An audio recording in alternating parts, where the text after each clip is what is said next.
1939, Germany invades. I'd attended a Jewish summer camp. Now, all the friends I made there have gone.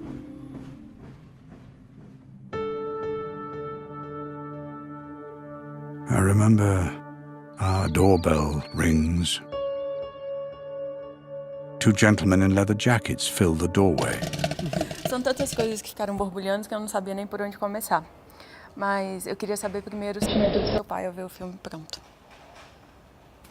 Então, eu comentei até no começo que meu pai sempre se fechou muito sobre todos esses assuntos da guerra. Eu acho que é uma forma de lidar com isso que é muito comum dos sobreviventes do Holocausto e da dor da guerra como um todo. Então, ele ficou muito emocionado, muito tocado, mas não é uma emoção tão óbvia de se expressar, assim. Eu acho que ele tem todo um jeitinho sutil, mexeu com muita coisa, ele começou a querer conversar sobre muita coisa, ele começou a querer abrir toda um lado que ele não tinha aberto antes. Então foi muito curioso, muito interessante. A gente se aproximou muito com esse processo, assim, e começou a conhecer ainda mais depois do filme muitas outras histórias. Então o filme foi meio que um começo também de uma trajetória muito interessante. Mas não é a reação óbvia da emoção explodir nem nada, porque não é dessa forma que ele e muitas outras pessoas se expressam com relação a isso, mas foi muito importante, eu acho que para ele, assim, de certa forma, eu acho até que prolongou um pouco a vida dele, porque deu uma importância, assim, um valor por ter passado isso tudo e a gente ter compreendido, enquanto os filhos, esse processo todo da história deles. E você falou também no início do filme, que arquitetura, designer, no caso você é designer, seu irmão arquiteto, veio do seu pai. E eu vi muito isso, a forma que você conta a história, muito usando a arquitetura também. Coloca muito a gente lá dentro dos espaços, dos ambientes. E, ao mesmo tempo, é como se fosse uma linha do tempo, num traveling que vai calmamente, que vai guiando. Quando mostra as linhas dos trens, é como se estivesse cruzando as histórias, algumas cenas suas mostrando esse isolamento. Eu queria que você falasse um pouco sobre isso. Como foi, se foi pensado assim ou se foi realmente natural para você já?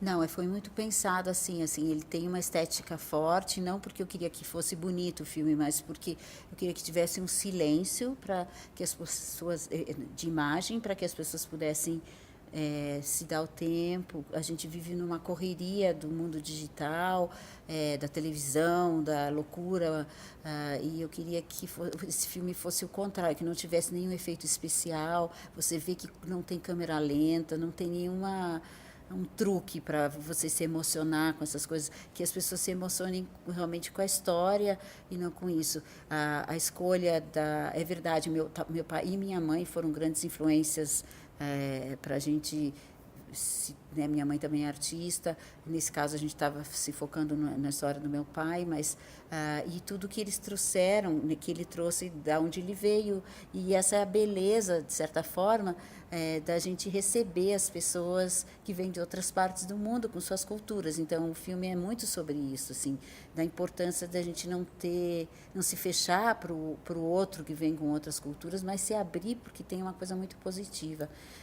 E contar a história através da arquitetura e dos espaços até vazios foi uma decisão muito forte, assim, porque aí a gente imagina o que aconteceu nesses lugares. Em vez de estar tudo mastigadinho, acho que tem muito mais força a cena. Uma das cenas, por exemplo, importantes, que é quando eles quase descobrem a fórmula do ácido cítrico, que teria, se tivessem encontrado, os nazistas tivessem encontrado, talvez eles tivessem perdido a vida ali, porque não, né, eles não eram mais tão necessários. Essa cena, uma cena forte no filme, a gente contou ela toda só com um espaço vazio, em vez de ter atores e qualquer coisa. Então você imagina essa cena, né? É como ler um livro, a beleza de ler o livro, de ler, às vezes de escutar uma história no rádio, como se escutava, ou um podcast, né? Hoje em dia substitui isso. Então, essa era uma forma, quase um livro na tela, essa a ideia. Poderíamos dizer que a naturalidade de vocês é migrantes? Eu acho que sim, a gente Com certeza, a gente não pensa tanto nisso, mas eu acho que a ideia é essa. E também não pensar que, às vezes, o migrante, o refugiado, é aquela pessoa que não se deu bem no seu país ou que é uma pessoa indesejável. É pensar que são pessoas como nós, que se adaptam e que levam... que foram levadas a outros lugares por situações de guerra ou por situações difíceis, por situações de direitos humanos, que é a mesma coisa que está acontecendo. As pessoas da Síria estão tendo que ir para outros lugares nos dias de hoje e não estão tendo a mesma sorte que, digamos, as pessoas que chegaram da Europa tiveram naquela época, e o Brasil acolheu as pessoas e teve até a inteligência de entender que essas pessoas estavam trazendo muito conhecimento, muita cultura de outras partes do mundo. Isso era uma coisa muito importante. Acho que o legal do filme também é isso, que mostra que todos nós somos migrantes em algum momento. Exato. E que eu sou na minha geração agora, e que, enfim, os meus filhos estão lá, a gente mora em Londres, mas pode morar aqui. É tudo também um pouco, às vezes, por acaso, que você acaba estando num lugar, né? Sim. Muito obrigada e sucesso para o filme. Muito obrigada. Not even a censored press can conceal the Allied advance.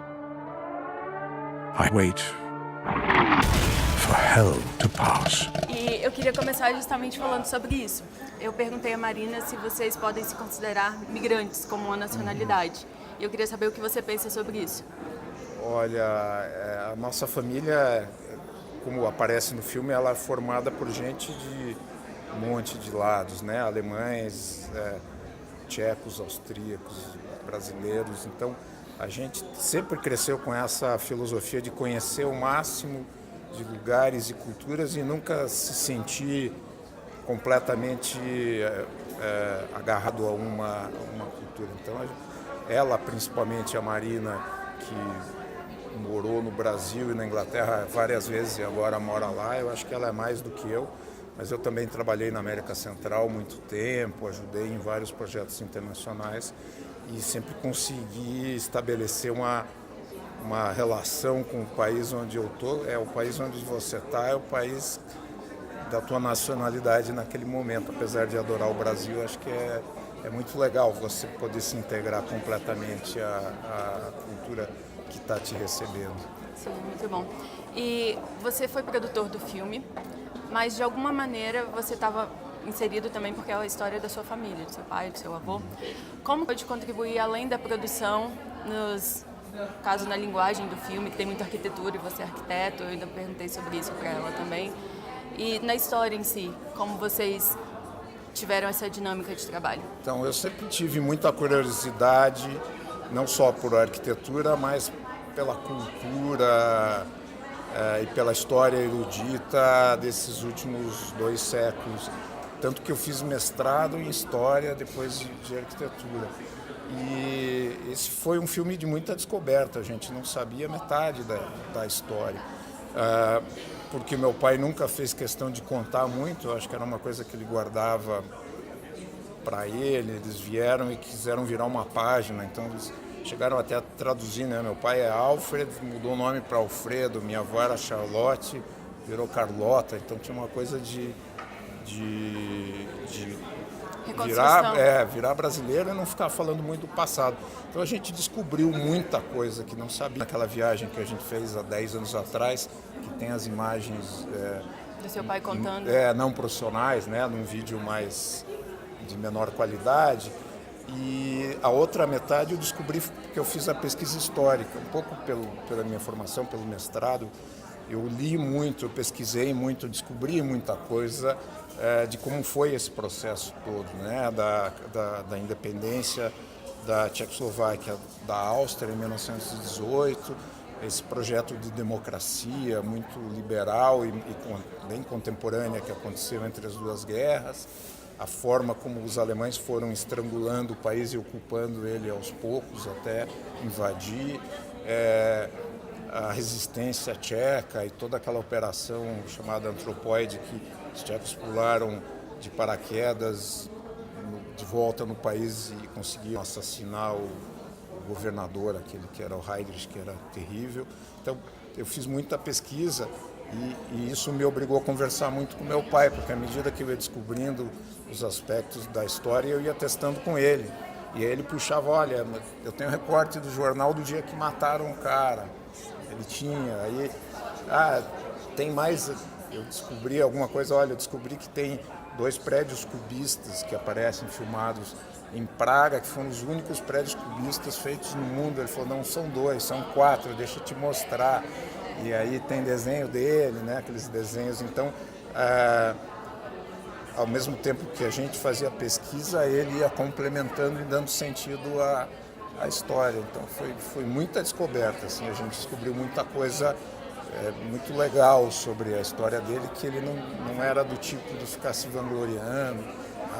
Então, as descobertas, você deve ver que tem uma cena que ele conta que o soldado alemão foi fuzilado na porta da casa dele. A gente não sabia disso. Ali, naquela hora que a gente está filmando, ele dá uma soluçada, assim, ele não sabe qual palavra usar, né? Daí eles não foi fuzilado, assim, a gente não sabia que ele, criança, tinha visto. Eram histórias que a gente não conhecia. Sim. E foi nessa viagem que vocês decidiram, ou a viagem já foi parte do projeto para o filme? Não era para ser um filme. A gente queria guardar material dele, porque ele já estava com 75 anos, então, tanto que o vídeo não é profissional, era uma câmera que não era ruim, mas não era de alta definição. Naquela época também o equipamento de alta definição era um negócio enorme. E a gente queria guardar a memória dele, eventualmente para poder algum dia escrever alguma coisa e tal. E esse material ficou guardado por um tempo, porque a gente não tinha ideia de fazer um filme para falar do próprio umbigo, só ficar contando a história da família. Quando começou essa onda de intolerância, da resistência dos europeus a receber os migrantes, dos atentados em Paris com antissemitismo de novo, o Brexit, a gente conversou, olha, o mundo está voltando para aquela década de 30, que esse caldo de cultura da intolerância, da xenofobia. E a Marina falou, bom, agora quem sabe a gente pode usar essas imagens que a gente não sabia muito bem o que fazer com elas, porque dá para contar de novo essa história e associar ela com o que o mundo está passando hoje. Então não foi planejado, a gente só queria guardar uma memória dele, mas no final teve uma utilidade, acho que, e é o motivo pelo qual a gente faz um esforço para promover o filme, porque a gente quer que essa mensagem chegue em muita gente. Tem essa vontade de usar o filme. Bom, eu sou arquiteto, ela é designer, a gente não tem uma aspiração de ser cineasta, mas a gente queria que essa história chegasse ao máximo de pessoas para abrir os olhos para o que está acontecendo. Era até uma curiosidade que eu tinha, de como foi fazer um filme sendo arquiteto, sendo de um outro campo, e lançar um longa documental agora. Então, isso foi muito uma decisão da Marina, ela que tocou o filme. Eu acabei entrando no momento em que o filme deixou de ser um curta. E o Como Charles que foi Cohen, essa decisão? Não, ela escreveu o filme, ela fez um projeto de um curta de 20 minutos, inscreveu naquele site Kickstarter, que é de crowdfunding, com um projeto de 40 mil libras, que era o que ela precisava juntar para fazer um curta de 20 minutos. E o Charles Cohen, que é o produtor principal, né, que fez aí esses 2 filmes que foram para o Oscar, o Visage Village, e, enfim, ganhou o Oscar de melhor filme estrangeiro no ano passado. Ele, por acaso, viu o Kickstarter e ligou para ela e disse, olha, eu gostei muito da história, um curta-metragem vai aparecer em 2 ou 3 festivais e não tem salas de projeção focadas em curtas, não vai para a televisão, ele vai desaparecer. E eu acho que vale a pena fazer um longa, se você topar, eu complemento o orçamento das 40 mil para 200 mil libras, um orçamento bem caseiro, desde que você faça o longa. E aí ela ficou uns 2, 3 dias pensando, faço ou não faço, aceito ou não aceito, porque nunca dirigi mais do que filmes muito curtos. E aí ela topou e foi aí que o filme virou um longa.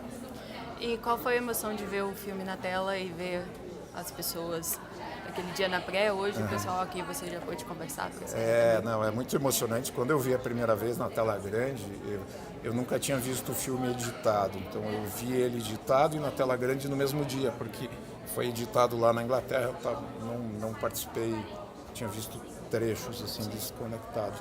Foi uma emoção enorme assim, ver ele na tela grande, que foi em Nova York, quando estreou eu fui lá. E a reação das pessoas na segunda-feira, pessoas que de alguma forma conhecem a gente, mas não tinham a mínima noção dessa história, porque o nosso próprio pai não contava pra gente essa história toda. Então, nunca fez muito parte das conversas nossas com os amigos, contar que a gente teve um pai que fugiu, que sofreu, que passou, ou uma família, uma bisavó que morreu. A gente nunca contou muito isso. Então, foi uma surpresa para todo mundo, foi bem emocionante. Que legal. Parabéns e sucesso para o filme. Obrigado. Gostei bastante.